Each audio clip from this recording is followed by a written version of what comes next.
அன்னைக்கு இந்த சாட்சியங்கள் எல்லாம் அன்னைக்கு பேசாம என்ன பண்ணிட்டு இருந்தீங்கன்னு கேட்பான்ல ஒருத்தன். அன்னைக்கு தாண்டா வீதியில் நின்று கத்தனம்டா, சான்றுகளோட கதறணும்டா, நீங்க எங்கடா போனீங்க கேட்காமன்னு கேட்கறதுக்கு ஒரு சான்று வேணும்ல. அதுக்கு தான் இந்த போராட்டம்,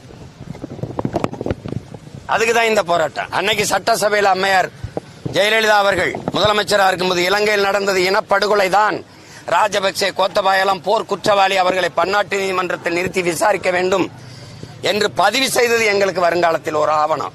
அன்னைக்கு இருந்த அரசு பாரா சட்டசபையில் தீர்மானம் போட்டிருக்குன்னு. அதுக்கு தான் இதெல்லாம். அன்னைக்கு என்ன பண்ணிக்கிட்டு இருந்தேன்னு எவனாவது ஒருத்தன் கேட்பான்ல, பெரிய அறிவா இருந்த ஒருத்தன் கேட்பான். இன்னைக்கு வரைக்கும் அது ஒரு இனம் தம் முழு ராணுவ வலிமையை வைத்து ஒரு இன மக்களை அழித்து ஒழித்திருக்கிறது, கொன்று குவித்திருக்கிறது. இதுக்கு என்ன சான்று வேண்டி கிடக்குது? அது இனப்படுகொலை. சிங்களர்கள் கொண்டிருக்கிறது தமிழர்களை, செத்தவன் முழுக்க தமிழன், கொன்றவன் முழுக்க சிங்களன். அதனால இனப்படு